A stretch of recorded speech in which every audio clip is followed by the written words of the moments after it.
Thank you guys for being here today for our work session.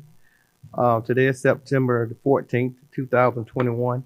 It's approximately 6 o'clock. We're going to go ahead and get started today. I'm going to go ahead and officially call this meeting to order tonight. Um, I'm going to do the prayer tonight, and I'm going to ask if Commissioner Edwards would do our pledge. Father, thank you for today, God. Thank you for allowing us to be here. Thank you for your grace and your mercy, Lord. Thank you for allowing us to be a part of this discussion tonight, God. We ask if you would to lead and guide us, God. Lord, I want to include tonight Commissioner Henderson's son, John, God. We pray and we thank you for touching his body, God. And also, Mr. Buck tonight, also, Lord, we thank you for touching his body as well, God.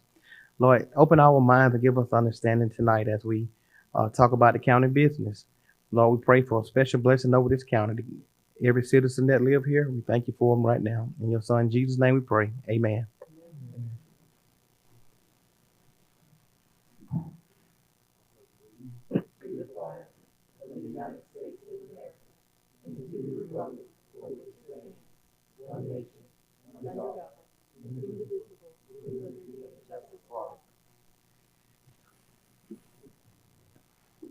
Thank you. Again, we want to thank all of you for being here tonight. Miss Judy, okay. You want to come on up? Tonight, our discussion is on the future residential development and current moratorium. We're going to kick it off. If you want to open up for us, Miss Judy, please. Yes, sir. Good evening, commissioners, and thank you so much for us being able to get together for this work session this evening. As we may need future work sessions to kind of hash out a handful of items tonight, what I'm seeking directly from you is I need to know what kind of lot size are y'all looking for? What kind of development right now are you looking for? So the first one is, and I did print in case the your computer screens didn't show, and I know it's a little hard sometimes to have eyes in the back of your head, but the framework. So the first questions we have is, how did we get here and where are we going? Well, it all started in 1971 when the Newton County Board of Commissioners adopted a zoning code and a zoning map. As you can see here, this is our official 1971 zoning map. And I took this particular location, which most of us are familiar with. It's at the Brown Bridge and Kirkland and Jack Neely Road. So as you can see in 1971, there was very little lots that were developed there. Most of it was zoned agricultural. And then as time passes, changes happen. So then in 1990, this is how we kept our zoning maps before we went digital. We all hand wrote them in. So that little area that's circled with the red dot, that's the same area you were just looking at in that 71. But do you see how many more residential subdivisions are in that area in 1990?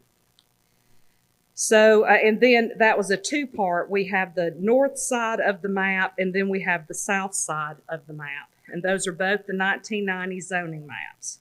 Then when we get to today, if you look today, obviously there has been a lot more development in this area and all over the county, but this was a real good one to kind of explain.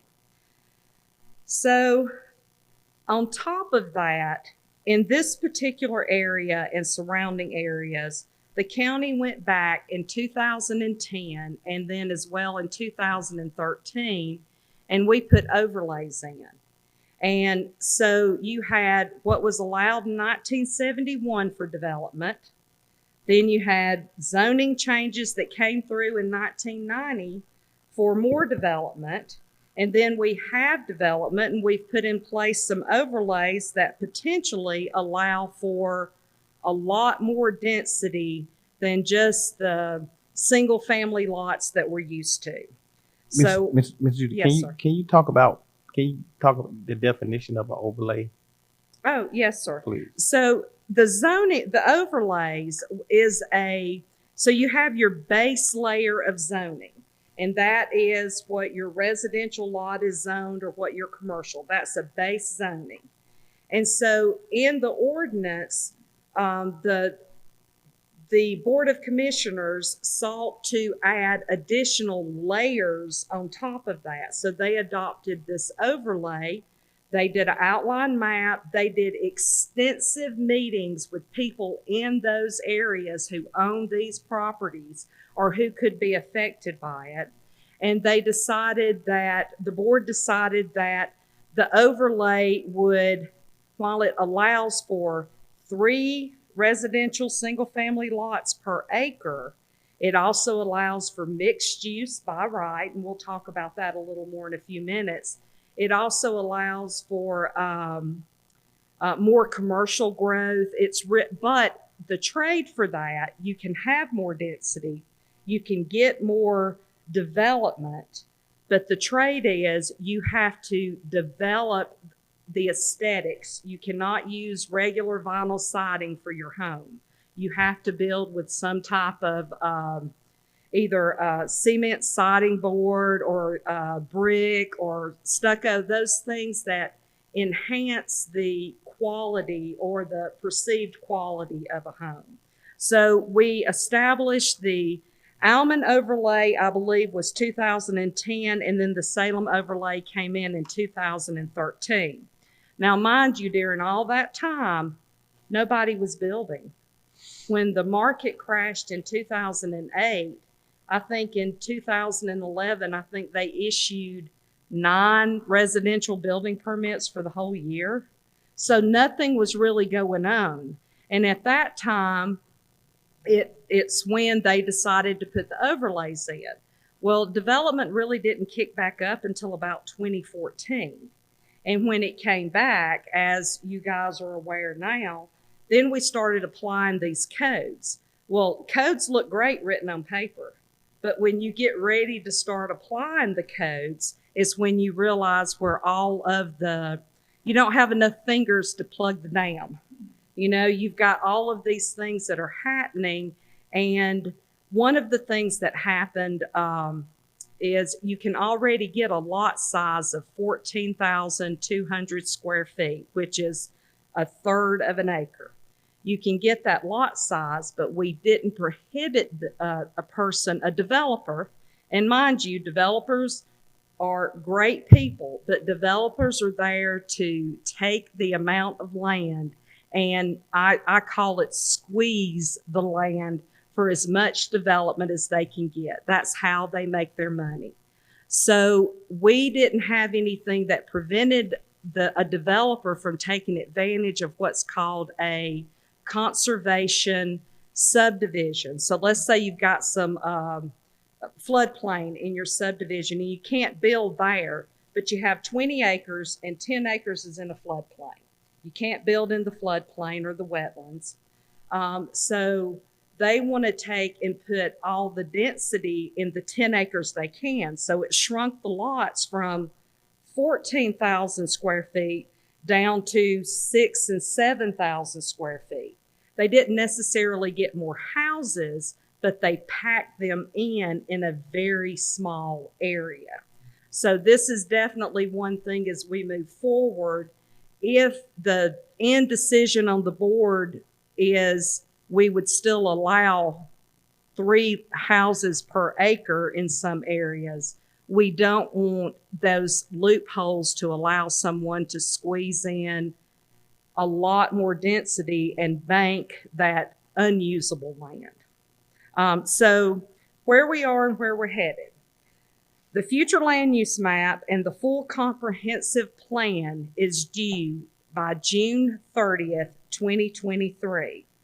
This is our planning tool to show where we expect development to happen, and it will guide what type of development may happen. And the next few pages are our current future land use map. And as you can see, we've got them in sections. So if you'll look at the corner of your page right down here, that shows you approximately if the whole county was in that center. Map 1 is the top northwestern part of the county, And then map 2 is the top eastern side of the county. And it also gives you a little code guide. And that code guide says everywhere where you're seeing these light yellow colors or light green colors, that's where we expect residential development to go. And so as you can see, as you go through each of those pages, we've planned our future land use to have a lot of residential development. Also, the light pink areas are what we call a development node. And a development node says those are areas the county has identified that is hot for development. That's where everybody's wanting to be. And as we learned through an exercise, and I had the pleasure of sitting on with Commissioner Mason, one of the things that I've learned about commercial development is if you want to get a Publix, they're looking to have X amount of rooftops within a certain area, or they're not looking to develop. Not that if they built one in an additional area, they couldn't make their money, but that's their business model. They're out looking for these. They want at least, I think, when we were going through a plan that was presented a few years ago, someone was talking about, we want a Wild Wings down here. Well, a Wild Wings, if I remember correctly, is looking for at least 80,000 rooftops within a 5-mile radius. That's a lot of rooftops. So Wild Wings may not choose to build here if they don't have the numbers that they're looking for. But anyway, the pink for development, we have said these are areas, and up here in this particular map, which is the third map, the pink areas are identified as our overlays right now. Now, there's other areas that are development nodes as well, but currently we look at our overlays as where we think prime development will go. Some of the reasons we think prime development will go there is you have sewer capacity, you have county water, you have enough school systems within that area that can service. You have enough fire departments within that area that could service the housing. You have some road network, and we're going to get into that because I think that's where we're at today. I think we're at growing pains of the existing development that started at 70 or even before 71, but we started accounting for it in 71, came up to 1990. We had a lot of subdivisions develop. And these subdivisions, you go down Brown Bridge Road, and these subdivisions have, some of them might have a decel lane where you can get off the road to turn in, but I don't know of any except the new Streamwood that was put in that has a left turn lane. So that means when traffic is trying to go down this 2-lane road, if somebody's trying to turn across traffic left, they're backing up traffic for however long. If you don't have a deceleration lane or an acceleration lanes, those little lanes when you come out of your subdivision that kind of helps get your car guided in the right direction so you can kind of scoot on into traffic. If you don't have those, then you're also blocking traffic because you've got to get where you can turn. Now that's talking about just getting into the subdivision. We're not talking about trying to get out of a subdivision. Trying to get out of a subdivision is even harder because we all recognize school starts at a certain time or we have to be at work at a certain time. So all of us come funneling out of our subdivisions all around between 7 to 8 every morning. And so everybody, not everybody, but there will be constituents that will complain, it takes me 10 minutes to get out of my subdivision. Well, that might not be a regular Wednesday at 10 o'clock in the morning, but it could easily be any work day or school day at 8 o'clock in the morning. So now we have subdivisions that met regulations at the time they were built. And remember, most of these subdivisions You turn into the subdivision, and it might have another entrance, but most of them you're going to go one road straight up into the subdivision. You've got some little cul-de-sacs that come out, but it doesn't connect to anywhere else. So every subdivision on Brown Bridge Road has no way to escape to another road. They've got to funnel back into Brown Bridge Road. So I was talking with our transportation director, and I think, again, if memory serves me, it's somewhere in the cost of $17 million to do from one end of Brown Bridge Road to the other end of Brown Bridge Road. To widen it enough, we would have to acquire property. We would have to then, you have to engineer it, acquire the property, and then facilitate it. And yes, sir, do you know that price? Yeah, that's just the cost between Crowell Road and Salem to do a 3-lane section for that one section, 17 million. And that's a 3-lane, not a 4-lane. Yes and no, that's a 3-lane. That's just a 3-lane. Okay, so we get less for our money, but as you can imagine, the county can't pick and choose which subdivision gets the left turn lane or which subdivision gets a decel lane. So we have recognized that, and now new subdivisions have to put in these kind of measures. They have to have a deceleration lane. If it's over 75 lots, they have to have a left turn lane. Now, of course, there's variances and so forth, but our regulations, and if we stay firm to our regulations, this helps, but we're only helping in spots. So mind you, if you get a left turn lane, so now all of a sudden the road goes out, but it might shift because you only got the right of way on the side you're developing. You didn't acquire right of way on the other side, so the road begins to shift back and forth. So there's lots of things that happen, but we recognize on the west side of our county specifically, we have subdivisions that were built so many years ago where they weren't required to put in road improvements that are necessary today. And at the time when we were at 50,000 people, it may not have been necessary. I do realize that our new numbers came back, and I would have to just perception-wise believe that those numbers are low for what I believe we currently have. And I also think those that we are rapidly adding more homes, which are adding more households and more people. But our numbers are what our numbers are, and I think it was 112 or 117 is where 112. Okay. Again, I would venture to say I think we have more than that, but that's the data we have to work with right now. So at 50,000 people, we didn't have as much traffic needs. At 112,000 people, plus all the businesses we brought in and all the tourism that goes on and things like that, we have greater needs now. So the goal would be for us to find ways to, when we do our comprehensive plan, and remember, that's our plan for the future. That's how we say we expect this county to grow.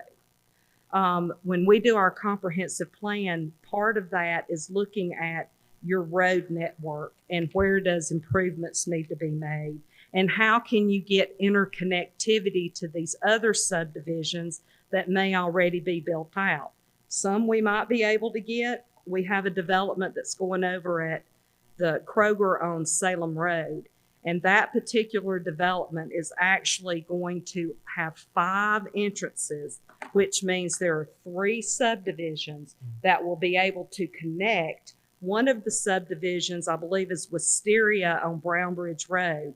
So now those people, instead of coming out Brown Bridge Road and coming up Salem, if they wanted to go to Kroger, they could go back through their neighborhood, through this new neighborhood, and be at Kroger without having to get out on the main roads. So now you understand that connectivity is very important, but when you're trying to connect things that are developed at all different times and different stages, people don't necessarily plan for what might be needed in the future. Again, what does developer want to do? They want to get the most bang for their buck. They want to squeeze the density. They want to squeeze the land. So that's where our ordinances and so forth come in. So again, back to the question, where are we today and where are we headed? In Tier 1, and I've probably covered some of this, but I think it's important just to hit my points. In Tier 1 of the Alman and Salem overlay, residential development may happen at a density of 3 houses per acre, or approximately 14,520 square feet per lot. There is also the allowance to do the open space conservation residential overlay, which could reduce the lot size by a half, or a little greater actually, but approximately a half. Again, staff proposes that we take this allowance out and not allow, if we continue with the densities in Salem and Alman, we do not want to further allow greater densities or smaller lots where it just doesn't benefit the homeowner or it doesn't benefit the community. Tier 2 and 3 are designed to attract non-residential development, but this is also allowed for mixed use. Most projects we have seen as mixed use, that developer wants 70% residential because that's where their money is usually at. And then they'll do the 30% non-residential, which is either commercial or civic. But under the mixed use category, a residential development can do multifamily by right.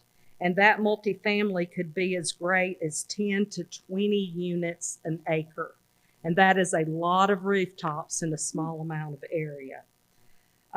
So again, this is a picture of our Salem and Alman overlays. The next photo is not as fancy a map. I apologize, but I couldn't find the brick store, so this is from our Q Public, but it does show where the brick store overlay is. So we're more than just overlays.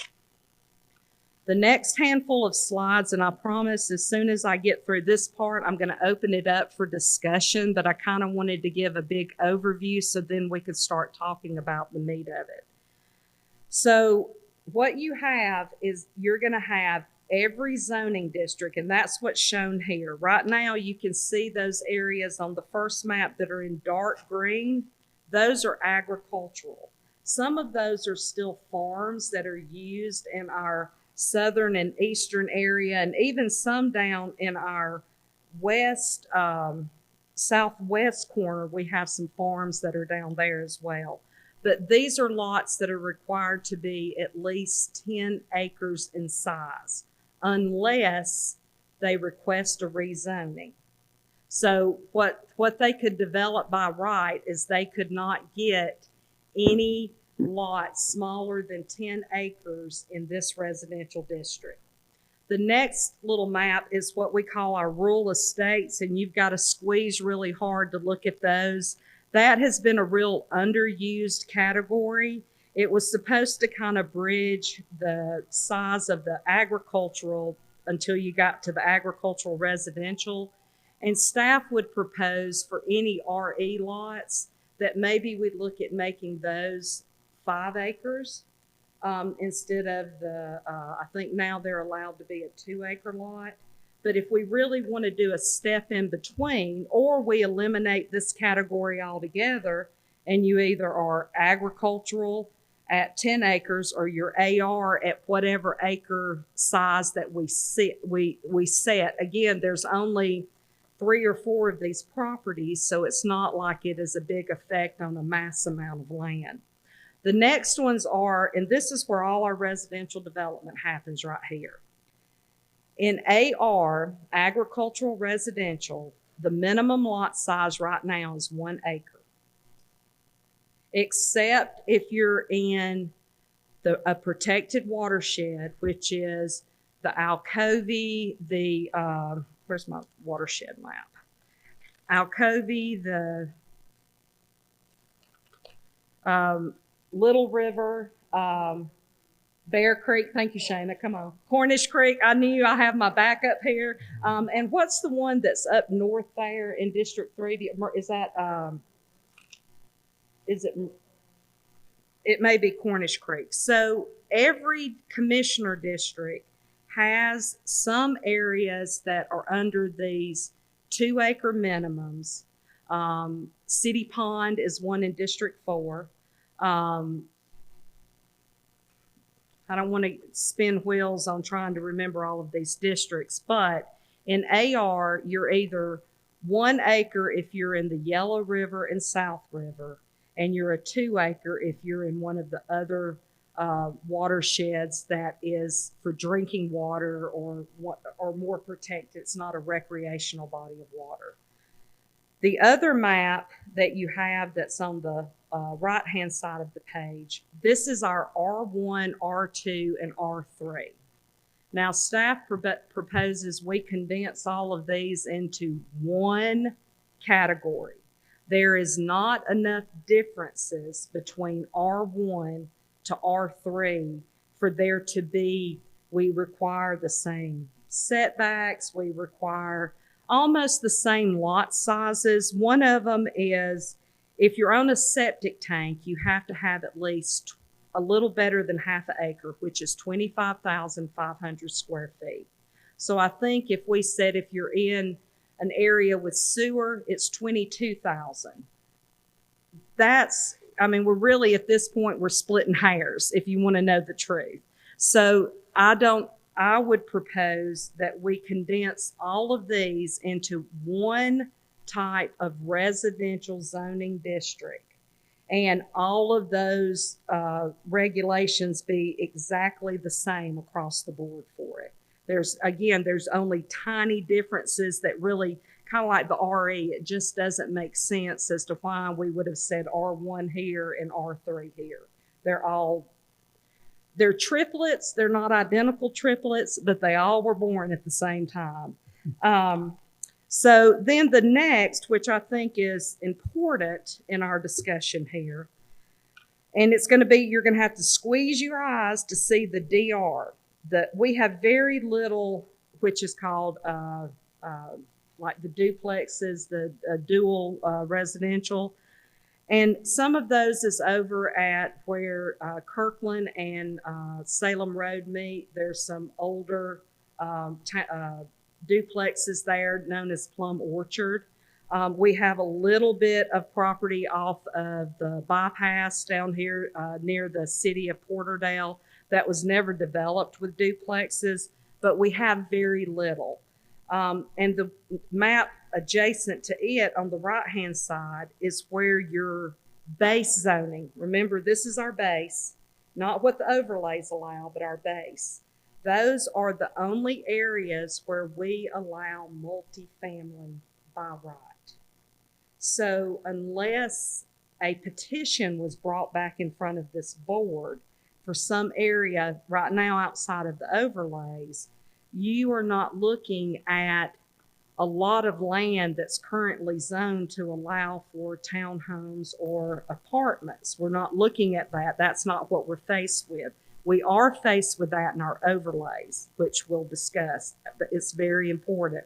But the one property that's over off of the access road, right behind the New Ginn Automotive, that had been on the books since the late 80s, and it's just now finally developing out. But again, and the ones that you see that are over here off of Salem Road, those are already the existing 2 apartment complexes that we have. There's one off the Martin Luther King where it turns into the bypass. There's an apartment complex near Johnny's Pizza. I hope y'all know these landmarks. But there's an apartment complex there that is in the city as well. Not in the city, in the county, right outside of the city's jurisdiction.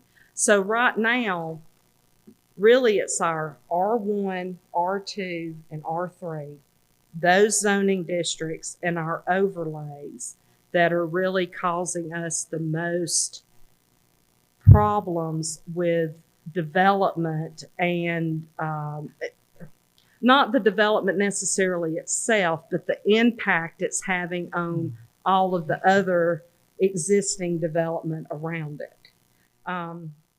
So does anybody have any questions on zoning districts? I promise it looks like a thick packet, but most of them are pictures, so it won't take me long to get through it. But do you have any questions right now on those base zoning districts? Any question, guys? Commissioner Mason?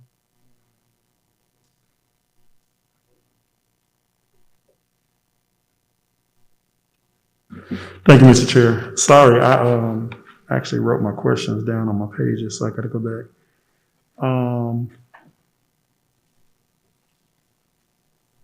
One question that I had, we talked about the Salem overlay and the Almond overlay. What process do we go through if there are any current businesses that doesn't look as if they are abiding by that overlay? Yes. So all ordinances are written with what's called legal non-conforming. So if a building built in 2010, before the overlay was adopted, or let's say we're going to go a little further back. We had a business that's been there, and it was a metal building, and it's been there since the 90s. And now we've adopted an overlay. So in the overlay itself, we can require them to bring it up if they are doing more than 25% of the outside facade. You may remember we did this, the McDonald's at Crowell Road and the interstate. A few years ago, they came in with a plan and wanted to remodel that McDonald's. Well, because that was 25%, more than 25% of the building, we had that entire building it was already blocked, so it met a materials, but they painted that entire building to match. They updated all of their signage. They did a lot of things that brought it to the overlay requirements. So it really is important for us to capture when we can make someone. But if a business was there and it's in business and they don't propose any changes and it's not dilapidated, we can move forward in code enforcement if it's dilapidated. But if it's structurally sound and they never chose to change it, it could theoretically stay that way throughout its lifetime of being there. But any changes proposed to existing buildings, if it meets a certain threshold, they would have to do some redevelopment. So basically, if the business was there prior to putting the overlay in place, as long as it's a sound structure, we allow it to remain unless they decide they want to do more than 25% of restructuring to that building. At that point, then we will go back and have them to abide by that overlay that's in place. Yes, sir. Or if they want to change the use and it requires it to come into for a conditional use, like we've had a couple of car lots that have wanted to go into overlay. And part of those requirements, one never went forward and built, but part of those requirements was they had to do the front facade. Now, we did not make them do the entire, but the front facade, what's facing the road, they had to put in sidewalks. You know, there was a lot of things that they would have to do to redevelop the property. But we're limited in what's the trigger that can require somebody to make substantial changes. Okay, and then my second and last question. Do we ever have developers that are willing to take on the expense of infrastructure like water and sewer? So in areas where there is no water and sewer, there is no infrastructure, do we ever have developers that are willing to come in and invest in that infrastructure so that they can develop in that specific area throughout Newton County? Well, I'm cautioning myself on how I say this. So we have in our regulations currently If you're within, is it 1,000 feet for water, Shayna? If you're within 1,000 feet of county water, you are required to pull the water. Now, mind you, these are not just your classic subdivisions you're thinking about. This is even if someone had 50 acres that all fronted a road and they wanted to develop it into however many lots, and it wasn't for family. Families are exempt from our regulations of having to further extend utilities. But even, I think we had one over off of, not Butler Bridge Road, but what's the, near We Hunt there, Old Cover Bridge Road. We had someone who was putting in a development there, and we also had a development that's called the Farms at Princeton up off of Mount Zion and Dial Mill, and Gum Creek area. They had to extend and put a fire hydrant, and if they had more than a certain amount of road frontage, they would had to have pulled more fire hydrants and extend county water. There's also a requirement, I think it's 1,500 feet, for a developer. If you're within 1,500 feet of sewer, you must pull the sewer. And that is actually how our west side over the years kind of grew. Our west side, and anything that kind of bubbles around your main city of Covington, is that people would tap into this and pull it down and tap in and pull it down.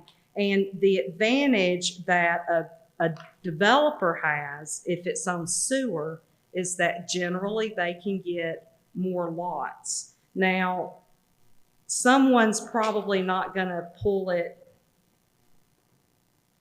10,000 feet because the expense, unless what they wanted to do was going to benefit them, that expense would probably be too great to require them to pull it. So while I'm sure there are plenty of developers willing to go the extra mile, I have found that that is usually in trade for what benefits them the most. And we found years ago that it was best to have requirements in the ordinance to further specifically the water. Now, sewer is great, but if you have development that doesn't have county water and you don't have fire hydrants and you're building houses and it's just their insurance rates are out the roof. So again, there is a requirement. We hope we will have more developers that are bringing more to the table, but right now it seems to be, if I can get this, I'll bring this. Not I'll bring this if I can get this. Right. That's just as open as I can be with y'all. Yes. That was all I had. Thank you, Mr. Chair. Thank you, Commissioner Sanders.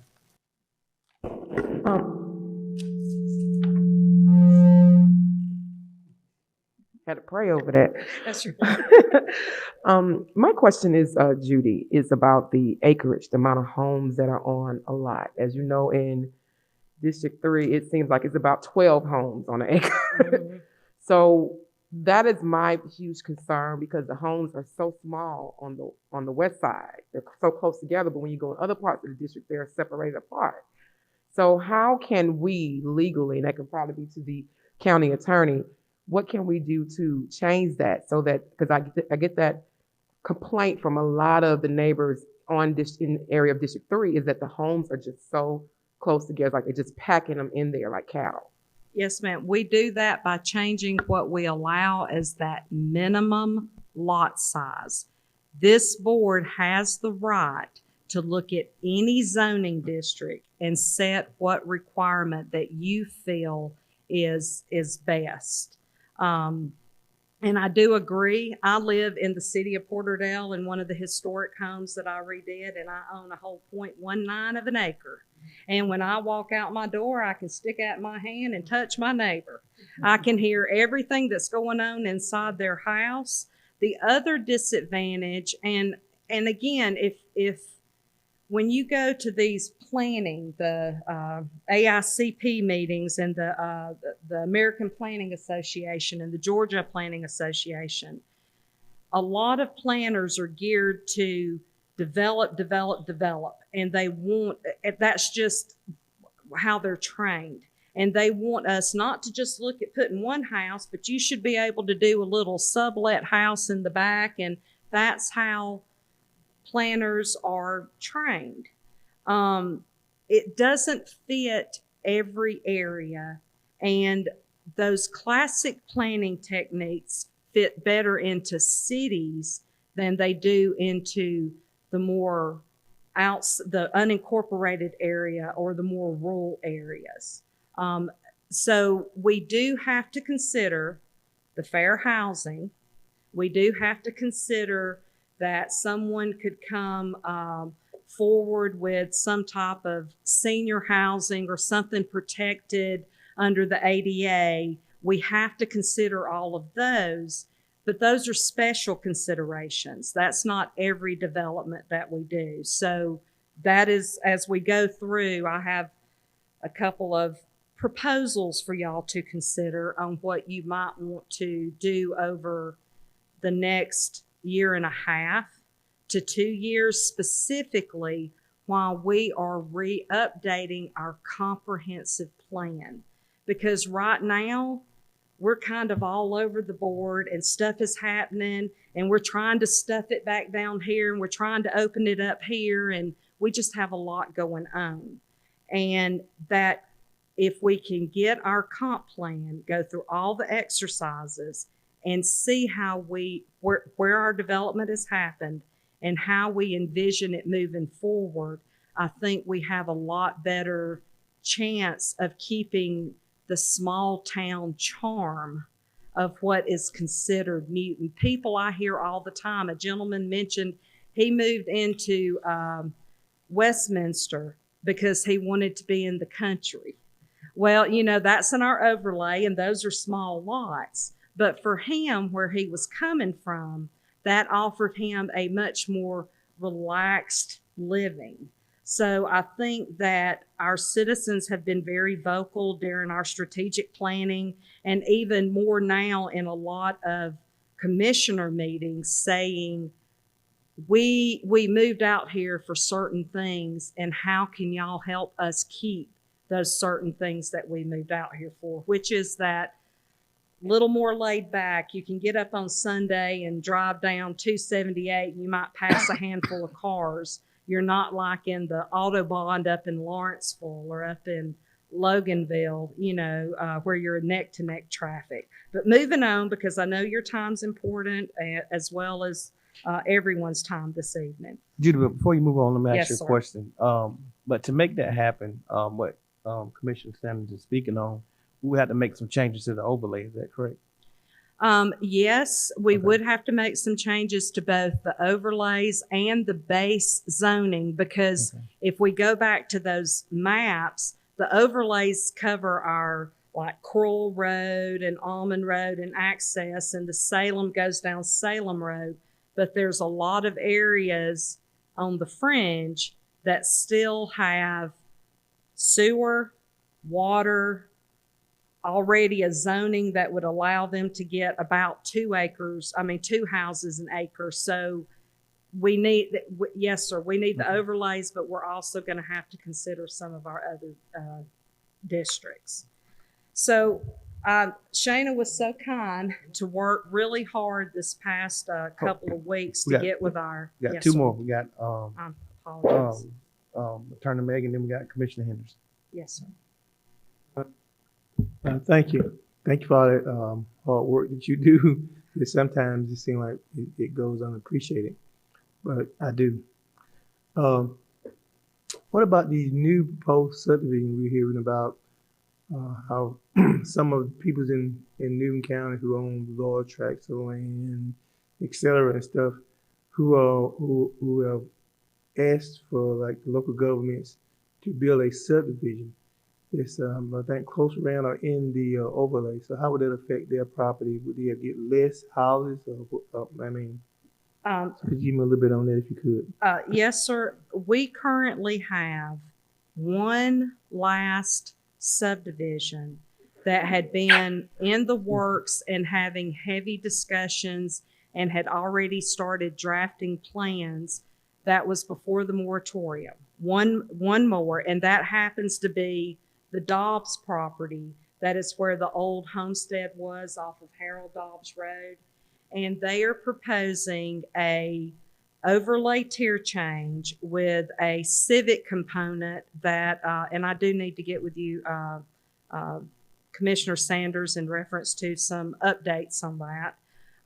But that is the very last subdivision or property where we had hard conversations and people had invested money in coming up with these layouts and designs. So any other property that's currently sitting right now, while they have no vested right to be able to take 20 acres and turn it into 60 houses. There's no vested right because there's nothing that has been formally presented. So if someone else desired in that area or in any area of the overlay, and this board decided to change that lot size or continue some type of moratorium while we complete our comp plan, they just have to be patient. They've sat on the land this long and they haven't chosen to move forward with development prior to the county recognizing that we needed to make some real meat changes. So no one's vested there. It's just a hope that they could do something. Does that give you a good explanation? Okay. Thank you. Thank you, Ms. Judy. Our annual review of Muni code each year starts November 1st, where we work through the code, make sure all the updated things that we've done during the year are then codified for the next year. So that's another thing for the board to think of about these changes. Then once we get these ready, they put them up and then we've got a year unless we choose to pay them to do it outside of our normal terms. So, and it could be very expensive when you're working because we literally go from the table of contents to the end just to make sure that we're good. So if we're going to have significant,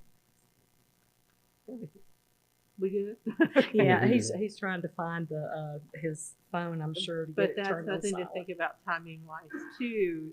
That'll be something that we need to think about so that we can be the most cost conscious. Right. So the possibility of getting all these changes in place by this November 1st is probably not realistic. I'm certainly willing to do as many work sessions, and we can do some by Zoom. And I do think that would be important so we can have our Planning Commission and our Board of Zoning Appeals so you can hear some of the things that they hear all the time that might be best to look at the code. And also to have another layer. You guys are obviously the legislating board, but you have a lot of different jobs, not just the zoning portion. And you have appointed members that are very engaged on these boards that could potentially give you a lot of having a roundtable discussion with them, maybe doing it at Turner Lake or again on a Zoom. We do have the ability, if we do a Zoom meeting, that Shana can control where it is just the people that are able to speak. It wouldn't be like outburst from people being able to turn off a microphone or getting distracted by the chat that was going on. You know, work sessions are for us to kind of hash out what is it that you need and what are the problems that you have. So I got Commissioner Mason, but let me ask you one question before we get there. Make sure so if we wanted to, I want to make sure we stay legal. If we wanted to extend the moratorium again, we can. Is that correct? Absolutely. And I have a little further information. I was able to speak with Mr. Paul Fricky with Gerard and Davis, and he is their top land use attorney. He is the gentleman who's guided us through quite a bit. And I was able to get some very new information that I didn't. I posed a question to him, and he suggested how we might solve it. But I don't want to get too far ahead because if I do, then I'm going to just be repeating myself. Okay, Commissioner Mason. Thank you, Mr. Chair. Another question, and this is a community citizen question. The community has a concern about existing lots where builders developed years ago, but never, I guess, really built it out completely. Now, I guess you may have new builders that are coming back wanting to build a larger subdivision. And now the complexity of the community has changed and no longer can support the size of the subdivision as planned with the appropriate infrastructure, schools, and law enforcement.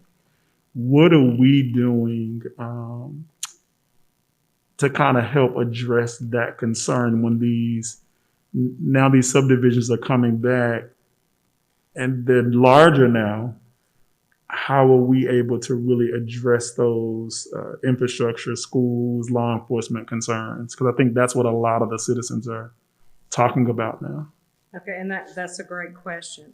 So we have different layers of development of a subdivision. Some of our subdivisions might have one or two houses and the rest of the houses weren't built out. So a builder, it's not a developer at that point.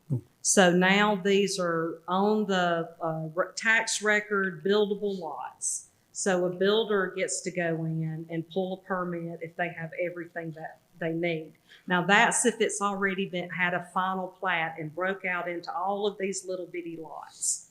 Now, some of our subdivisions have second phases or a third phase it's just raw ground, or maybe they put some road in, but they never finished it. So those, if the preliminary plat had one portion of the subdivision, and this is in our development regulations, if a developer had an approved preliminary plat and got at least one phase approved and finalized, then he has a vested right to develop the rest of that subdivision. Now, the new part of the subdivision has to have storm detention.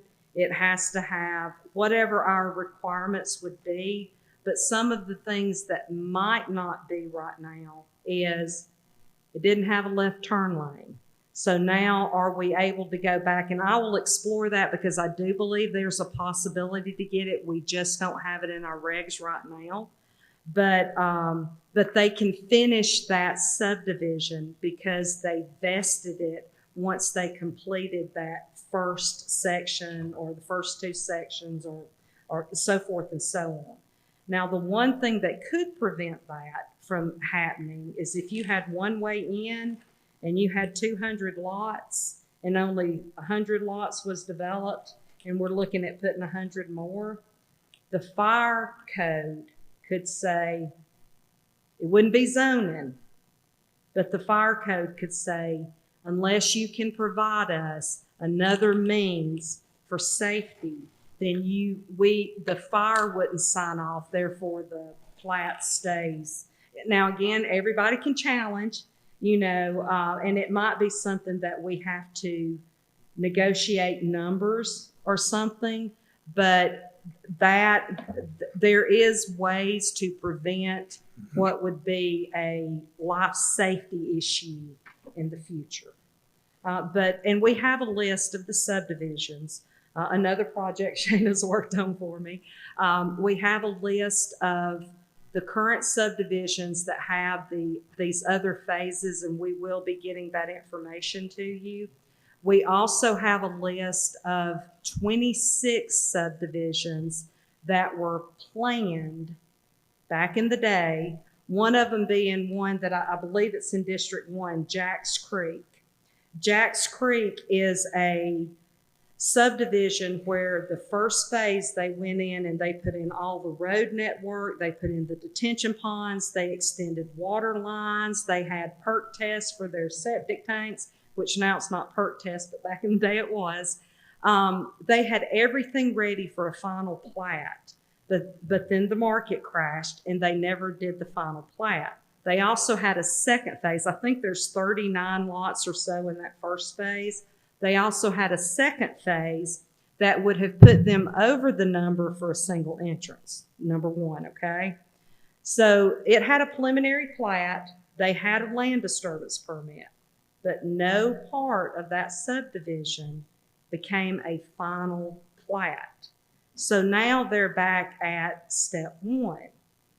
But for the board to prevent being challenged in the future, there was actually a very substantial investment to put the road in, to run the water lines. There may be power down in it, and to have all of these taps put in, there's an investment.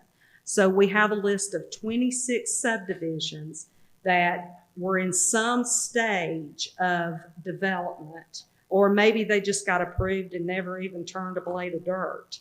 On those, I would say it was a nice thought, but we may not want to allow that. But for something such as Jack's Creek, that was almost final, I think that it would behoove the board to weigh the options there as to whether or not to let that first phase go ahead and develop, because there is vested rights there because there was money spent. Does that make sense to everyone? So do we know about how many preliminary plats are out there now that were started prior to the moratorium this year? Do we know about, on average, about Shannon, how many? how many active preliminaries that are under LDPs, approximately?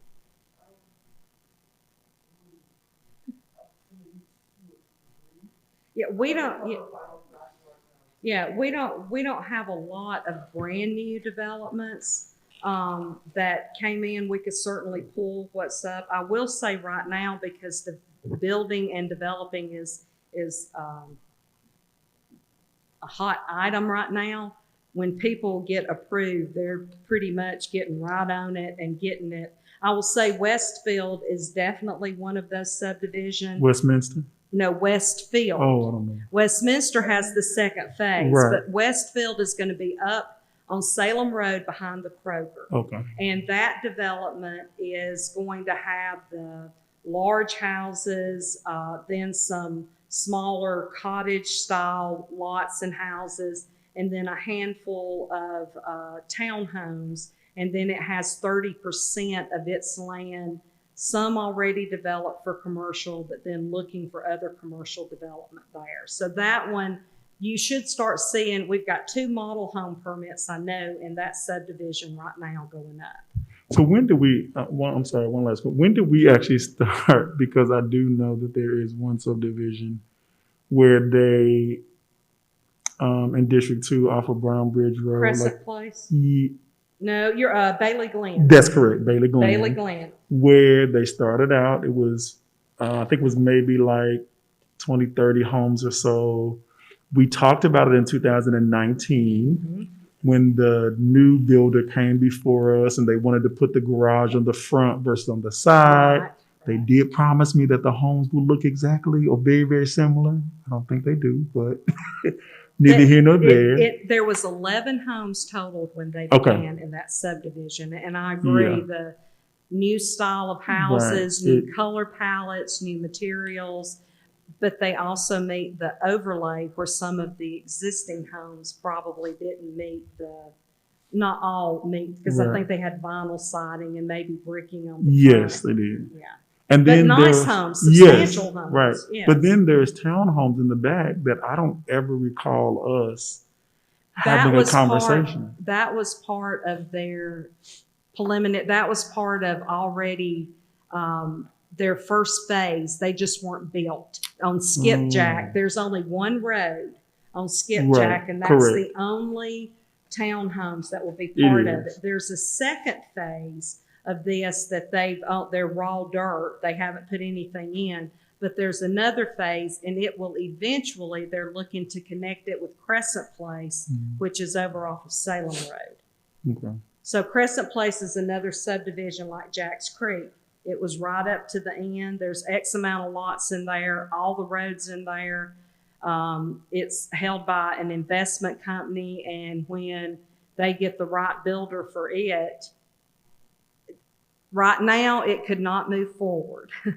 But I would, again, suggest to the board, because of the investment made already in the property, not just the land, but putting stuff on the land to develop it, I would encourage this board to take a look. When we get you a list of those subdivisions, you need to take a look and say, if it's 75% built out, we may consider it. But if they hadn't flipped dirt, they're going to have to go back and start again.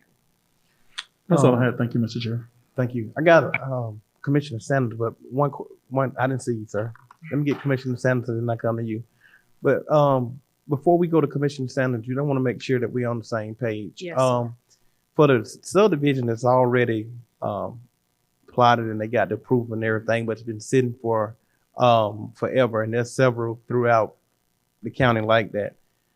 Before they actually start building and they make changes and build a different model, that has to come back before the board for approval, right? Not for a residential home.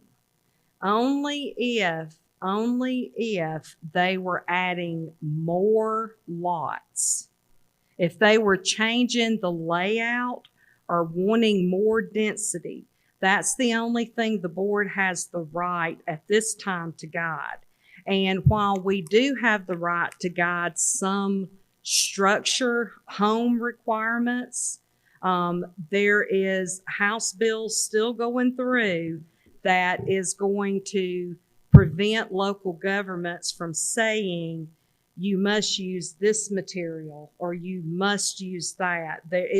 That's where we hope to get good builders and strong HOAs that will set those kind of standards. And the way we get that is that if our land sells for the going price or the lowest price, if our land sells for that, then someone can come in and develop and they know what they're going to get per lot. But if we start saying, no, you're not getting 3 lots an acre, or you must put alleys in, or you must do this, that drives the cost of this part of it up, which means then that lot is more valuable. And you can't just get a builder that's going to come in way down here, because they've got to be able to take the cost that it took to create that lot and roll that into the product that they're going to end up giving you. Okay. Well, let me ask one more question. So, and if we can't talk about it out here, then I understand. So why did they have to come back before us in the executive session on Bailey Glen when they changed it? Style of the house. Okay, so what they were looking for was they did not want to build recessed garages.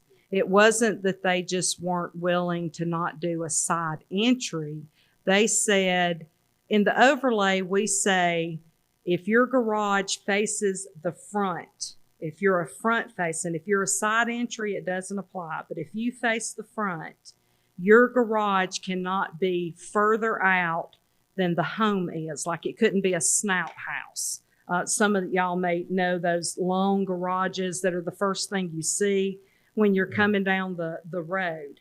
And part of that is Americans have stuffitis, and most of us do not use our garages for anything but to store our stuff. And then the garage door is left open and you go down the road and you get to see all the fun and crazy, and people don't like that. So there was a regulation that said you had to be recessed behind the plane of the home. So their models didn't fit that. So they applied for a special exception. They were denied. They appealed that special exception on to you guys. They went before the Planning Commission. Planning Commission said, nope. They appealed it on before you guys, and you guys, I think, were considering no, and then we were legally challenged. And once we become legally challenged, and it's a potential lawsuit or a real lawsuit, that's what you have the right to go into executive session and discuss, do these homes that they're presenting, is what they're presenting so detriment that we see we would rather fight it, or is this something we can reasonably arbitrate here and not have to further go into other legal battles? I got you. So it didn't fit the overlay. I Yes, got sir. you. So, okay. Yes, sir. Thank you. Commissioner Sanders. I was listening to you about the fire codes that you said about a certain amount of homes. Can you explain to me, and you already probably know what subdivision I'm about to mention, how did the enclave get approved with almost 800 homes and one entrance? That was back before, well, the enclave was originally approved with 2 entrances and some special fire lanes. But at some point during the 2000 or something, the HOA from the enclave appealed to the Board of Commissioners and asked them to abandon one of the primary entrances that goes up by the apartments that are there. They asked for that to be abandoned, and they went to Rockdale and asked for it to be abandoned because they were getting a lot of traffic and some just potential crime things that they felt that was coming through that rather than down through the main. So the county there was no objections. The Board of Commissioners did agree to abandon that right of way, but it still exists for emergency purposes. And then there's that other entrance that's down near the reserves that goes out to the karate and the skate rink. Yes, ma'am. And that is another emergency entrance but going back to your immediate question, our regulations were much different in the 90s when this began than what they are today as well. So what about for the new phases? They're building an additional 125 more homes. Well, that was already platted. So again, it's a builder. It's not a developer coming in and doing raw land. It's a builder, and those lots, somebody already owned those lots, and they were sitting there buildable ready, for lack of a better way of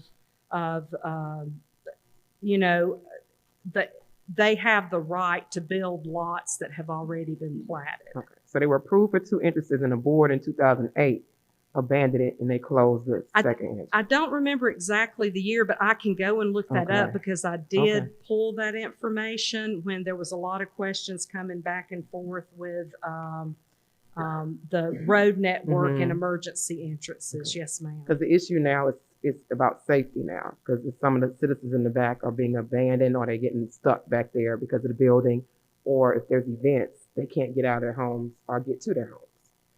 So we have to, I know we're not there yet, but we need to work on getting that second entrance open. Commission. Commissioner Cowan. Thank you. I don't really have a question. I just have a comment to expedite things down the road. But when you get ready, you know this better than anybody and what needs to be cleaned up and everything. You and Shayna both. Would it be possible just to give us an executive summary of what your recommendations, the code, and like a while ago you mentioned that all the residential zones probably need to be combined into one. Yes, sir. Yes, just summarize all that out so that when we are presented with it, you're not looking at 800 pages. Thank you. Yeah, we can go through and just the cliff notes. Yeah, I want the cliff notes to vote on it. Then we'll give it to the county attorney to do the changes as we need to. So it's just something to expedite. Absolutely, and that would be the goal. If I can, at the end of tonight, and I promise you we'll pick up the pace, because there's not a lot more meat to discuss. We're getting down to the end of it where it's questions I need to. Once you give me some direction this evening, I will be able to further go out and do those changes. But right now I may have a good conversation with one commissioner and I'm like, okay, this is what I think we want. And then somebody else may say, well, this is what I'm thinking. So, I need you guys to tell us what you expect, as we move forward. And then staff will certainly, one thing is we talked about building materials. Well, right now we have a run on what people are wanting to do. They're calling them barn dominiums, but really they're just Some of them are no more than a metal building with converted into heated space. And while some of them can be very nice, if you're in a platted subdivision, would you necessarily want, if your home was designed in one way, would you necessarily want your neighbor to be able to just put up a Butler building and put some plumbing in it? And so there's a lot of concerns, and I will give you the cliff notes of them.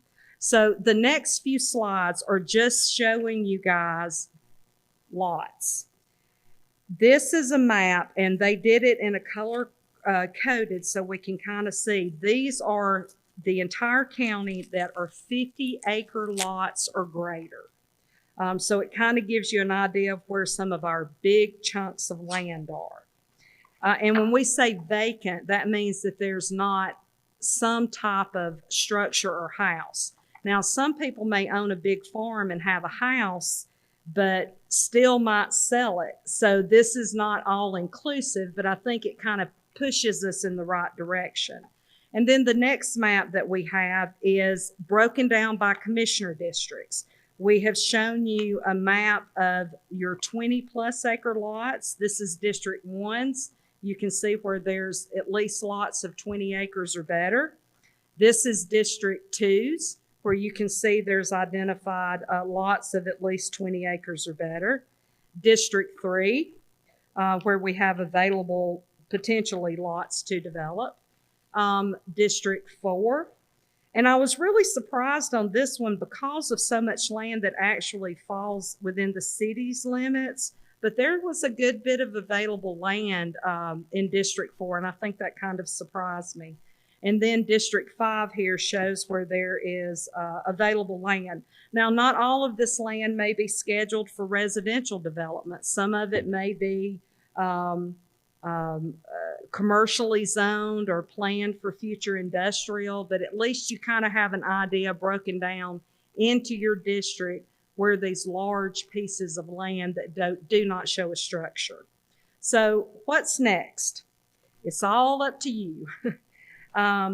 We're under a current moratorium that's going to expire at this upcoming, and it's supposed to be 9/21. I don't know why I keep putting 17 down there. I think last month's meeting fell on the 17th, but it will expire at this upcoming Tuesday. Staff has advertised to extend the moratorium, and I was very gracious on this moratorium if we chose to, for another 4 months until the January 18th, 2022 meeting, while we finalize the direction and decisions the board wants and have other work sessions if necessary. And again, it's going to be on this upcoming agenda. It either will expire and we go back to what we currently have, or we extend it and we put this next plan of action into place. Here's some options. Considering we are months away from our comprehensive plan update to begin in January 2022, and considering it is required to be completed, reviewed, and approved by June 30th, 2023, to keep us in line again with our qualified local government status, staff suggests the Board of Commissioners consider placing another moratorium for residential developments for lots that are less than a certain amount of acreage. Now, this would be in January when the other moratorium, or if we chose to move forward. But what we would be saying is, if we wouldn't be stopping all residential growth, but if you said, if you want to develop at 2 acres a lot, you can go ahead and submit your plans. That if you're wanting to develop smaller than that in these areas where we really can't handle that, and I would find it interesting to find a developer that would want to go into an area that has sewer and water and do a 2 acre lot. But it would get what you are suggesting, people to be able to have those larger. Now, I'm not saying we would keep it at 2 acres, but I think that it would be smart for us to adopt a moratorium that wouldn't prevent all development. We'll make changes that we need to help guide what we will allow. But while we're doing our comp plan to see, is 3 acres still a good number? Is 20 apartment units per acre still a good number for us? And if they are, once we complete our planning process, we can remove that moratorium. And when I was talking with Mr. Fricky earlier, he said that that moratorium could potentially be for 2 years, up to 2 years. It can't be indefinite because people do have the right to develop, but we have the right. We have a valid planning session coming up hard. We're going to be going out to all districts. We have a valid planning session coming up that's going to be really hard as we look at our comprehensive plan. But I think that this is potentially a way for us. Yes, sir. So, Judy, let me ask a very important question. Yes, sir. This 2 acre minimum, would that be for inside the overlay as well? It would be for all land, any residential development. Correct. Any residential development.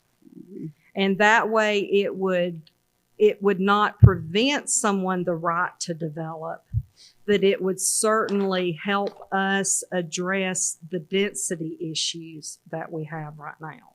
Okay. Give me 1 second. Yeah, he got you. Commissioner Henderson. Okay. Yeah, just want to ask. So if the board agrees to go, say, one house per 2 acres, that would affect all the districts. It would be across the board, except if you're zoned A, remember you got to have 10 acres. So we're not messing with the ag. They can't get 2 acres a lot anyway. They have to have 10 acres a lot. But it would take any other residential district and make everybody be required to do 2 acre lot sizes. Okay. It was just my comment Yes, sir. that I think for as I'm concerned, thinking about right now, I would like to have some meetings and kind of explain to them that the board could vote on it and it'd be 1 house per 2 acres, but it may not be necessary what people's in District 4 may want. Well, so there again, let's go back to the fair housing. So if someone came in and they stated that they had a plan and this was to help some type of person who met that need, whether it be age or if it was some type of protected ADA, then there would be a path for them to be able to petition the board because they have a protected status. So just recognize that there would be options for that.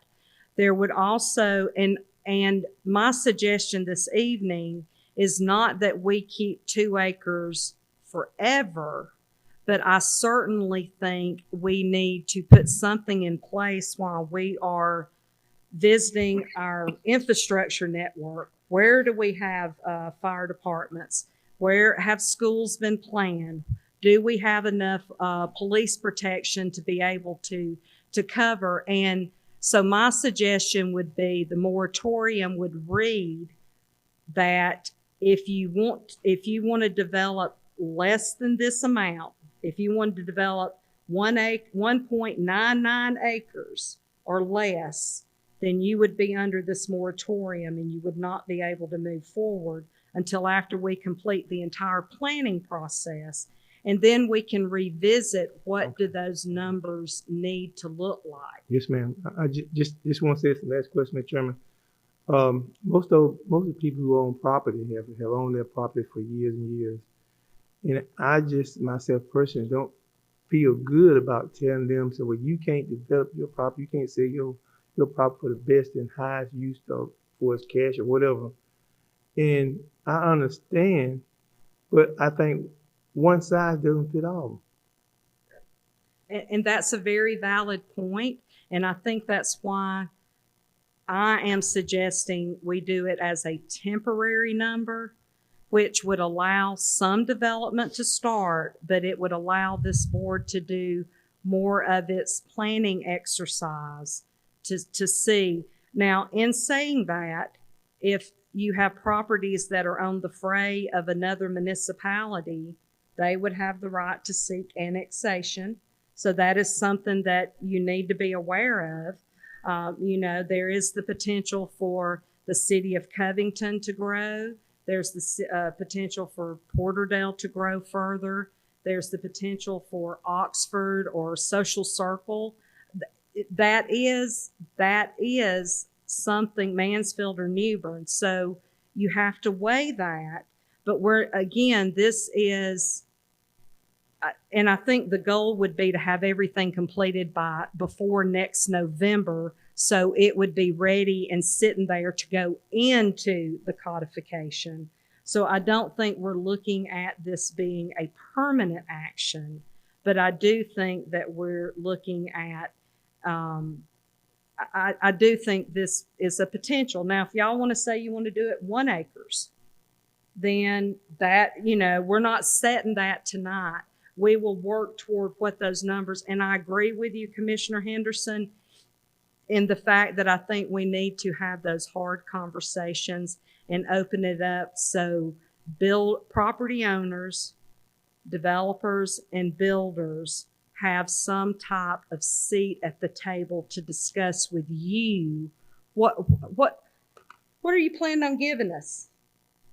Or are you planning on giving us? We're looking for quality development. We have a lot of really good businesses here now that can attract a lot of really great new property owners. And we need to, if we're always shooting for here, we're never going to get to here. So that's just, I'm not trying to talk you into it, because I do think we need to have those hard conversations. I don't think you can do this without having more public hearings. Because I just think then we would be fighting one potential, you've messed up my rights after another. But if we open the door and we give enough meetings and give them enough time to come in and champion why they think they're different or why they think they have a right to develop, then I think that you're being considerate and fair in doing so. Thank you. I have Commissioner Mason and then Commissioner Sanders. But Judah, also, I think we need to to this board. I didn't see you didn't raise your hand. I got you now. I got you. But to this board, I think we need to do a work session on annexation. Yes. Because it's when we talk about doing this, everybody need to know how it's going to be affected. We really do. So, guys, we really need to put that on the agenda to do a work session on annexation and de-annexation. But Commissioner Mason and then Commissioner Sanders, I got you coming, Commissioner Cal. Thank you, Mr. Chair. I was going to allude to that. I think this work session today is the beginning of what we need to continue because of annexation and how that could potentially impact Newton County as a whole.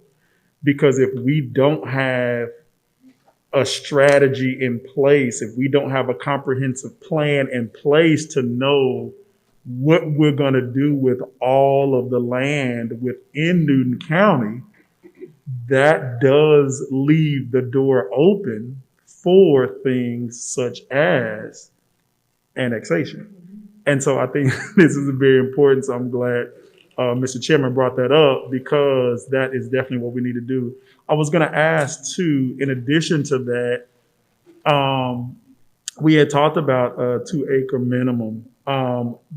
Do we know if having 2-acre minimums in place, does that deter developers or deter builders from wanting to come? And if so, is that what we want?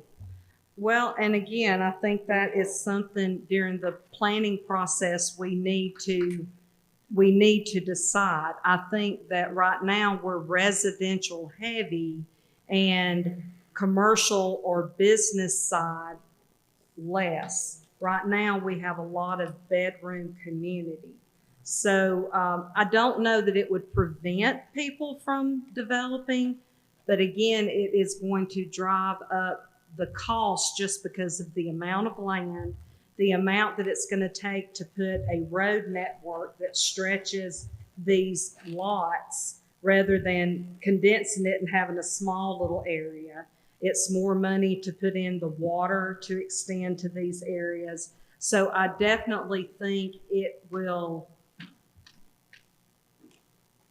stunt the development for a little while, but I don't think it's going to prevent it. Correct. And I don't necessarily, again, believe that should be our end goal. Okay. Our end goal should be looking at what reasonably works for us and in what areas that reasonably works.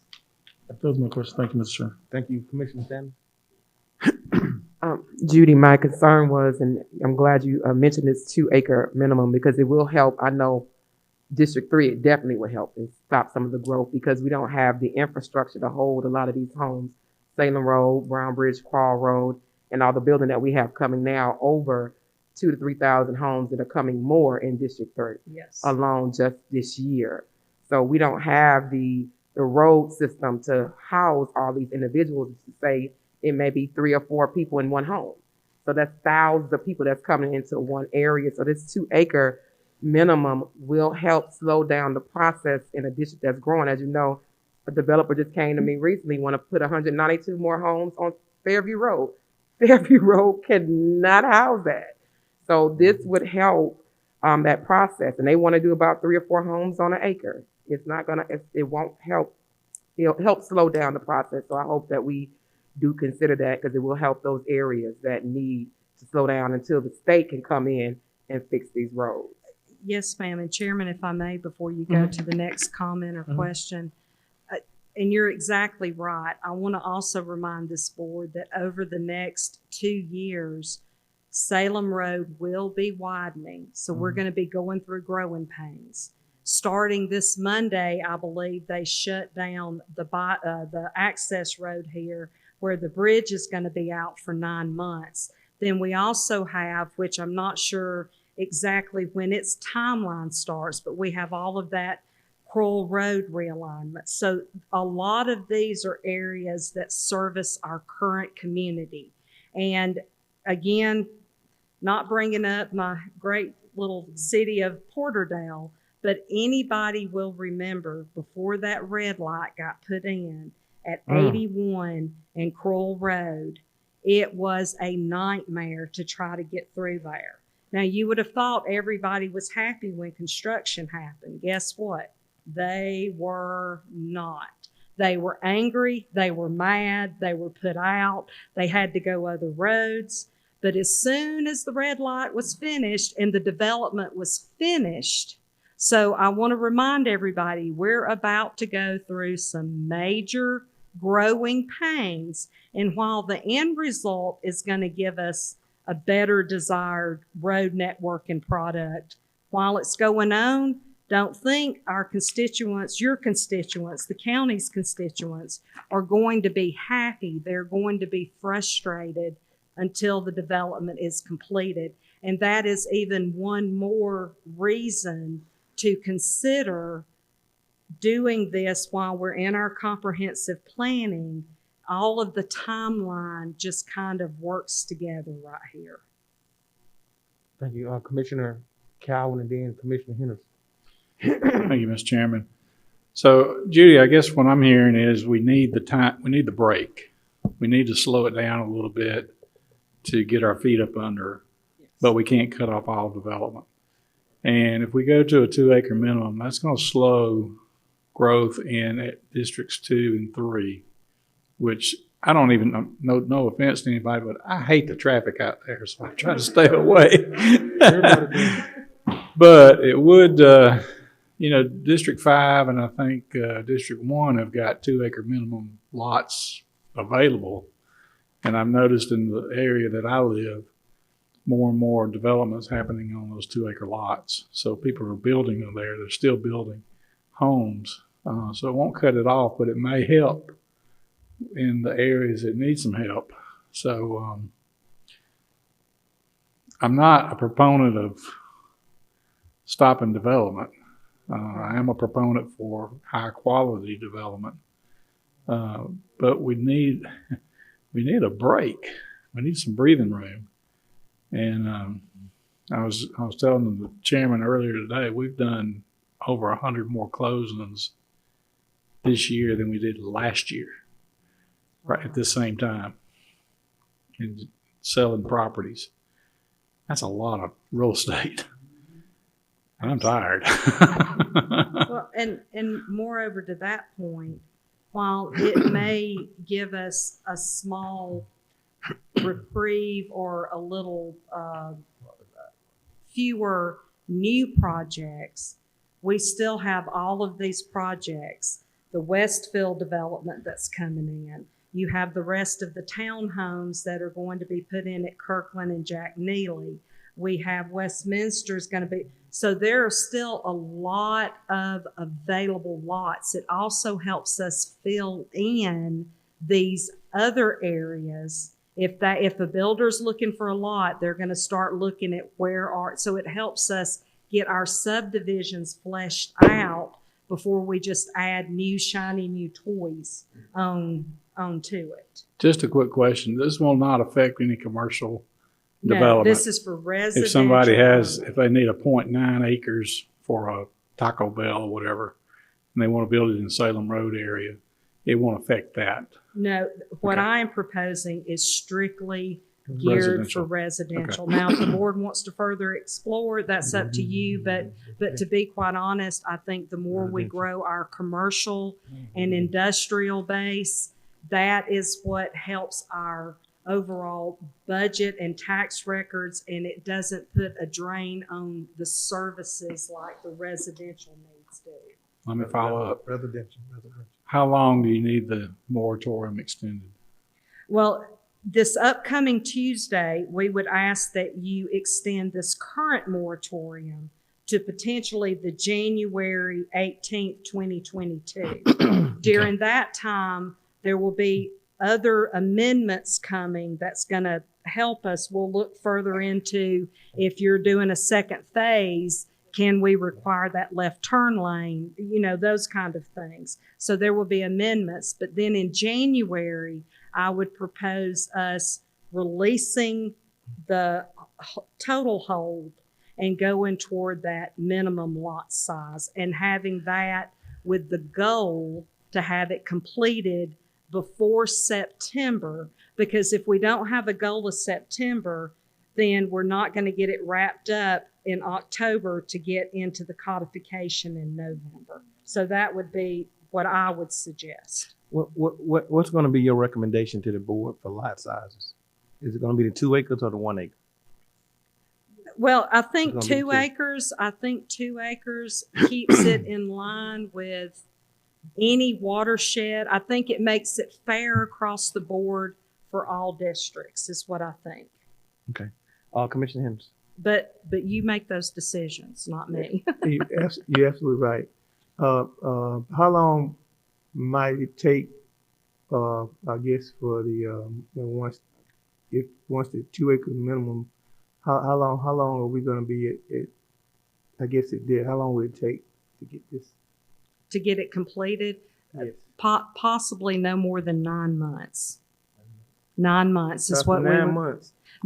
by next September, we would need to have true decisions made. But that also means there needs to be a commitment from this board for us to hold those work sessions, for us to talk to those. I mean, it's going to be some time commitment because we have to have public hearings, as we go through. And you may find out we may all, but you may find out things that you didn't realize we could get if we just knew how to put them in place and ask for it. Well, I think this is definitely important. I think the board will commit to doing work sessions on this topic. Commission. Mr. Chairman, I just would like, if we're gonna do work session, let's go into the different districts. Oh, And yeah, have- absolutely. Yes, and sir. have those, Yeah. I mean, that type of Yeah. conversation. Kind of like we did with the strategic plan. Yeah, Yeah. and we're required to Yeah. do that with the Yeah. comprehensive plan. We have to go into each district and we have to hold X amount of meetings. You have to hold them in the daytime for those people that might work at night, and you have to hold some in the evenings. And it doesn't necessarily mean that you have to be there at every one. You certainly can, but staff would be required to go out and gather this information, and we would have maps up, and we would have different, we might do surveys where people can fill out and turn in what are they looking for, so yes, sir, that is part of the comp plan, and we have to show where we have met in each district a certain number of times. Sam, suppose one person had just 1 acre. So what, I mean, if this was, so what would they do with their acre? Just hold on to it and say, well, I want to wait 10 or 12 years down the line, 25 years, as long as it takes until it comes back to where I can build something on my property, or I can sell it. Yes, sir. As I mentioned earlier in the meeting, we had land that was zoned for apartments that sat there since the 80s, and they just couldn't find, and that was already zoned to build.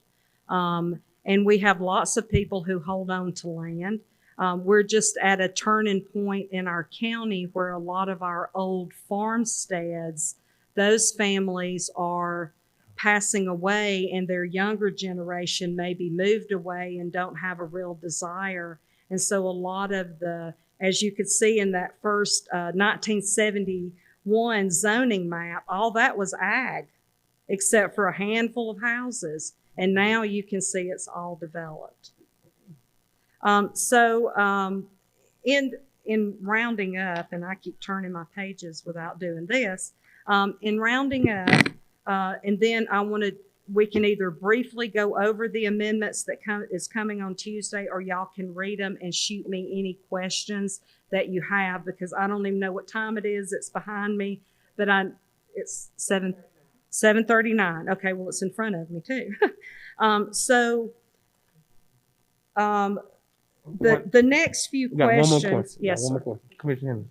Sorry, recently we had on the agenda that I guess the board members couldn't talk to the supervisor concerning. And so I guess where we at there, Mr. Chairman, or Lord, because, you have to sometime I think the district commissioners have to interact with the supervisor, find out what's going on. I don't think we can go to Lord, the county manager, and ask him a question that we might want to ask him. So we haven't made a decision on that. So I'm kind of asking where we at now. I'm sorry. If I may, I guess, Yeah, go Chairman, ahead. because Go I ahead. did understand it. Lloyd and I had a really good conversation specifically about the job duties that I do. And my job duties require interaction with the Board of Commissioners. So I'm certainly not speaking in the place of the chairman or the county manager, but I think it's recognized that sometimes I reach out directly to you because we've got things coming up and I need to get that feedback from you. So the county manager did not lead me to believe that I couldn't have active conversations with you, or that you could not have active conversations with me, to my knowledge. Go ahead, Lord. Thank you, Mr. Chairman. And again, there's no issue with conversation. The only issue I have is where if there's direction being given, but obviously on things like this, there's a lot of explanation that has to be done, and there's a lot of questions that have to be asked. So obviously that's not a problem. Thanks, Judy. And I did want to mention something. I think Commissioner Mason asked a question about whether or not this would deter any home builders from coming to the county. I think what you would have would be a change in the home builders that would be active in the county. Right now, we have a lot of regional and national tract builders who come in and, you know, they're used to building on production where they'll build 500 or 600 homes at a time. And they're very active. They've got a business plan, and they've got a set of standard building plans that they use and prototypes that they use, and whether they build it here or whether they build it in Timbuktu or Tucumcari, Arizona, it doesn't matter. They're going to build the same thing. What this will more than likely spur will be a renewed interest by custom builders in the county, because you've got to have typically it used to be, and I'm not sure what it is today, but it used to be that at least 20% of the cost of your total home, the total cost of the home was in the price of the lot. So if you look at it, if you buy a $500,000 home, 20% of that, or $100,000, is going to be in the cost of the lot. So with that in mind, that pretty well dictates what your home, the price points are going to be. So obviously, you're going to have a higher price point on your homes, which means you would have, typically, you would have a higher quality home that is going to be marketed to a higher income buyer. And those are going to be people who typically more professional people who are going to be moving, who would be coming here to the county and bringing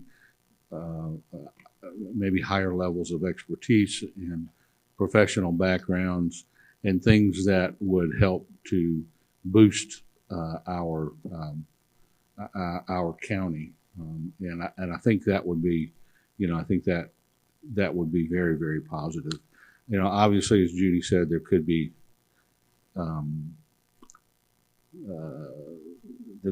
exceptions, and there could be some exceptions made for certain groups.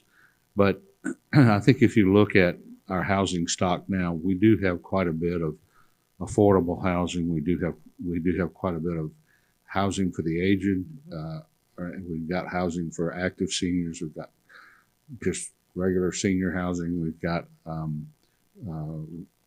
housing that is being developed now and has been developed that is subsidized housing. So there's a lot that's already there, but this would really give us an opportunity to improve our housing stock. And with all of the new industry that is coming and is set to come, those executives that are in those industries that have complained about not having appropriate housing, and they're moving to Morgan County, or they're going to Greene County or Walton County, well, we'll have an opportunity to have them stay right here. And I think that's just really going to help us out. So, and give us time to really do this correctly and get those issues addressed, while at the same time coming up with a really good, solid plan to address the infrastructure, to address those growing pains that we have, and being able to work in conjunction with the other agencies that we need to work with, which is water and sewer and school system and so on. So. Commissioner Henderson. I just want to clarify something. It wasn't about the tract builders that I was referring to. It was about the regular person who lives in Newton County, who may not have but 2 acres. And they may want to say, well, I want to build a house or sell this acre lot to my son or my daughter. And if I'm not mistaken, help me on this, it would not work. It wouldn't work that way. It would have to be a 2 acre minimum. If it's an existing lot that's already existing and it can be built on, It's not about being able to build a single house. It's about not letting new large tracts of land subdivide out into these little small tracts. So if someone owned a lot right now that was half an acre and they could pull everything they needed for their building permit, they could get a building permit, or they could sell that lot and someone else could build on it. But what we're trying to guide right now is someone who has 60 acres on Fairview Road that wants to put in 192 houses. That's a big deal when all of it would come back out. And you're totally right. But if we pass it, the 2 acre minimum, and somebody wants to build one house on an acre, I'm not talking about the tract builder. I'm talking about the regular person. Could they build it? Yeah, if it's an existing lot, If yes, it was, sir. say if it was an existing lot. All right, so Do this. Can you explain existing lot? Okay, an existing lot means like where my house is now, I have 0.19 acres. If there was not a house on it, then I would have the right to develop that. But let's say that I owned 3 acres and I wanted to give an acre to my child to develop. Okay, we could look at putting a caveat in for family conveyance lots, because we already addressed those, which wouldn't harm the average person who may, now their children are old enough and they want to build their own house. So there is a way for us to look into that. But let's say that I own 3 acres and I just wanted to sell an acre off because I wanted to buy me a Winnebago. It would prevent me from being able to carve that new lot off if it wasn't for like a family member. So we could definitely put the family conveyance. I think that's a very smart question, and I think we want our current families to be able to grow and live here and continue. Yeah. But it wouldn't let someone with a larger tract just break it up and sell it for new building lots, because building is so hot right now and they can get more money for the price of land. That's good. Commissioner Sanders. Judy, this might be for another discussion, probably not tonight, but can we do a workshop on existing builders who are coming into existing subdivisions, guidelines when they have families that are already there and they're inconveniencing the families? Because I know you guys received a lot of calls from subdivisions in my area where they're being inconvenienced. So if there's something that can be set in place to give to these builders who are going into these subdivisions and building phases 2 and 3 that are inconveniencing those that are currently living there. Yes, ma'am. I've learned a lot through 2 subdivisions that have built out. One is Orchard Park, which is in District 4. There was a lot of growing pains there. And then the other one is certainly the reserves. And I do think there are a handful of things. Primarily, the keeping of the peace is for our sheriff's department. But I do believe there are certainly things that we could put in place that could be a little stricter on our builders. Yes, ma'am. And I know that it's running over and I don't want to necessarily go through all of the pages of the amendments. The only thing I would ask to do a brief discussion on is we presented to the Planning Commission a request in the amendments, and Commissioner Henderson, you had touched on this, so this is why I want to bring it up. Staff's proposal, again for the time being, would be to eliminate the ability to have what would be a truck stop, not a travel center. A travel center is like Buc-ee's, and I don't know if y'all have traveled much or been able to go to a Buc-ee's, but a Buc-ee's is called a travel center because it's geared to the regular vehicular travel. It's not geared to overnight parking or some of the other things that come down to a truck stop. So staff had proposed in the amendments to eliminate truck stops altogether, the same way Rockdale, actually adopting the code that was adopted in Rockdale County. Now, I know that there were some, specifically Commissioner Henderson, you had mentioned that you had some concerns about just saying no, and that perhaps it might be better just to prevent them in the overlays. And right now, they aren't allowed in Salem or Alman, but they are allowed in the brick store. So I need some direction this evening if, again, staff's suggestion would be to adopt what Rockdale County did, just to prohibit them, maybe as we're going through our planning session, so we can look at areas of where one might actually fit in here, because we have very few interstate exits that's unincorporated. We have up on Alman Road, there's some land on the north side, about 11 acres, but I don't know that that would be the appropriate area. I don't believe that the brick store, because if we're trying to create this college town, and, you know, I didn't believe it was appropriate there. And I just don't know, most of our other exits where you get off is in the city limits. So again, I would propose to adopt what Rockdale County did, that would just eliminate what we consider truck stop, overnight parking, pumps geared toward these large commercials, y'all, and it's hot. It is hot in here. I apologize. Everybody's fanning. But if y'all could just give me a little direction on how you want to go with that, because these are coming in front of you next week. They're all printed here. You can read through them. The rest of them, I don't think you're going to have real concern over. But I do want to make sure that we get how we want to proceed currently with truck stops resolved this evening, so it doesn't turn into a hot meeting next week. So if I could get some feedback in regards to just that particular request. Commissioner Edwards already raised his hand. Thank you, Mr. Chairman. So, Judy, I'm a proponent of doing as Rockdale did. I know the board members, Commissioner Henderson, may have some reservations about that, and I understand that.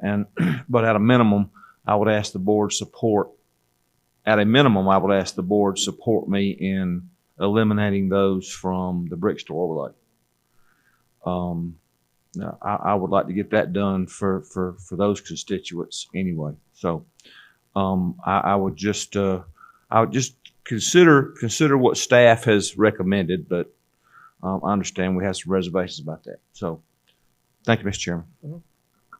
And Judy, again, it's already done in the Almond and the Salem. Right? Correct. Okay. Correct. It never appeared on their use table. And when we drafted the brick store, it didn't necessarily have a use table. It just kind of pointed back to the base table.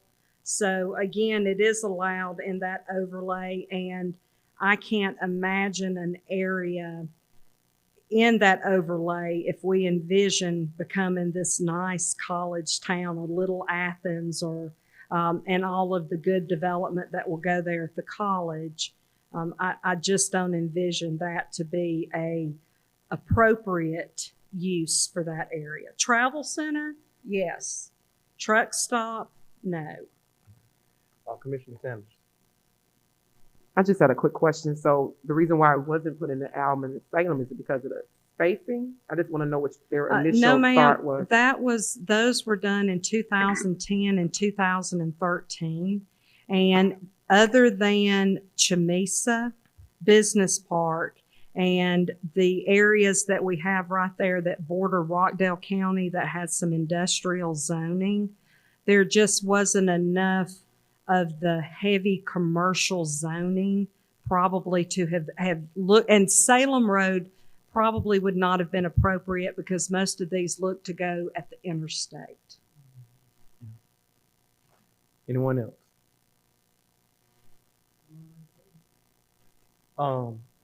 Yeah, go ahead. Yeah. I just want to just say this, and I've heard and there have been some very, valid concerns. But,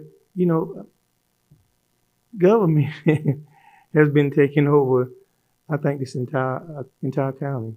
It's telling us what we can do, what we can't do on our property, what we can build and how. So I'm just, what does it stop? What happened to the people? Maybe we had a big meeting and everybody came in and said, well, yeah, we don't want this, or yeah, we want this. I can understand that.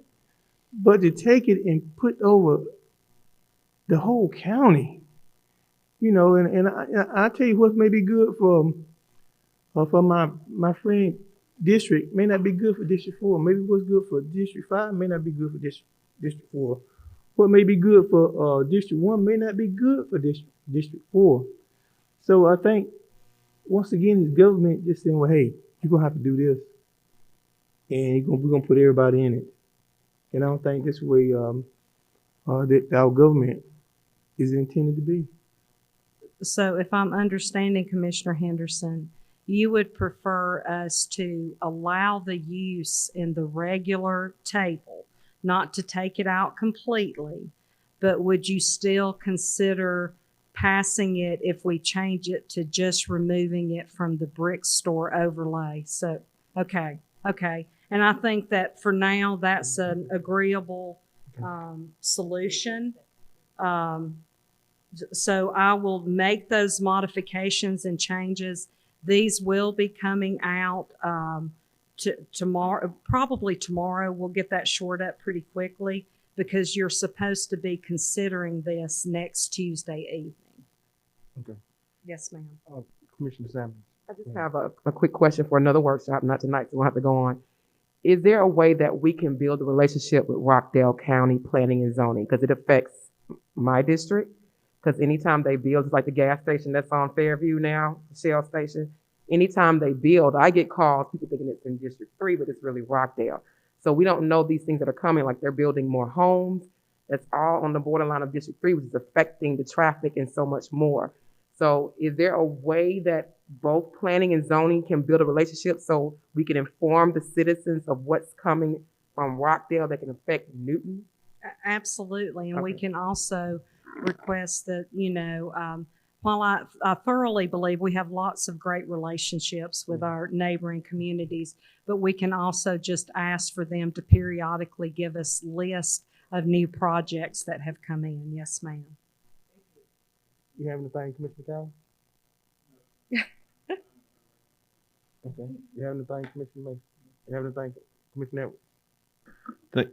Thank you, Mr. Chairman. So my final comments will center around the whole presentation, Judy, and thank you for doing this. I believe this was much needed. It's been a lot of knowledge unloaded on me today. That's for sure. So as I look back through some of these pages and I see what's allowable now, and I see the staff recommendation is to consolidate R1, 2, and 3. Yes, I'll hold my preference on what that minimum acreage should be in all three of those, by the way. But I look across what's going on in the city of Covington in terms of multifamily, and somebody was trying to do the math the other day, and I tried to keep up. I'm not so sure I did, but if you look at what the city of Covington has in multifamily development right now, you're talking about, from what I understand, 5,000 to 6,000 more cars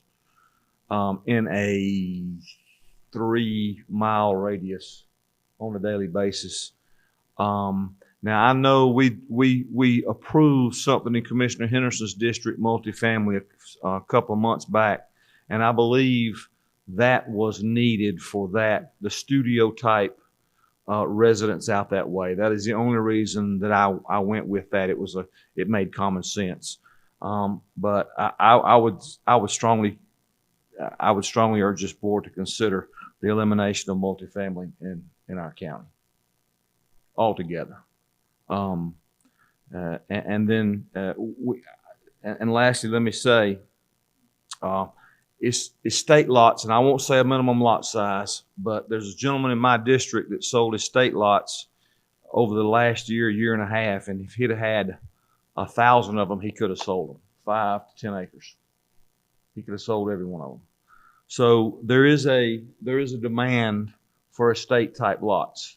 No matter what you hear about the millennials, the millennials create a certain demand, I'm sure. And there's as I look around, there's a lot of millennial houses being built, what I consider millennial houses. But this board right now has a chance to take charge of common sense development or encourage common sense development in our county. With a lot of the things Judy has talked about tonight, I would ask each of you, just like I'm going to do, I'm going to take this home and I'm going to look at it, I'm going to try to digest it and form an opinion, and knowing what staff's recommendations are, and form an opinion, and then I guess we'll all dice it out or chop it up at some time and talk about it. And I guess we're talking about extending more moratoriums and what have you. But I would encourage each of you to digest this even more and think about things. And our infrastructure, I heard I got to be careful. I heard a quote in the paper not too long ago about a certain development in the county, and infrastructure was mentioned. And in response to the infrastructure question, this particular person responded and said, when has infrastructure ever preceded development? Well, we've done it wrong what we're saying is we've done it wrong in the past. It's okay to continue to do it wrong in the future. I disagree with that. So we have infrastructure issues. We have school issues, big time school issues. We're building another high school now. I'm sure it won't be long with all the apartments, especially that are going in right now. We'll have to start planning a new high school very soon if they haven't already. So all the infrastructure, the police, I see every single day. I see the ambulances run up and down the road all day, every day, like I've never seen in the last 2 months. So we've got all those things to consider. I would ask that you do that as well, and we'll hash it out at some future date. Thank you, Mr. Chairman. Thank you. Lord, you have anything? No, sir. No, sir. Thank you. Thank you. Thank you, Ms. Judy. We greatly appreciate it. You did an excellent job as always. Thank you to and your team Absolutely. Yeah, Because I'm not here without a great team. Don't forget about your team. Yeah.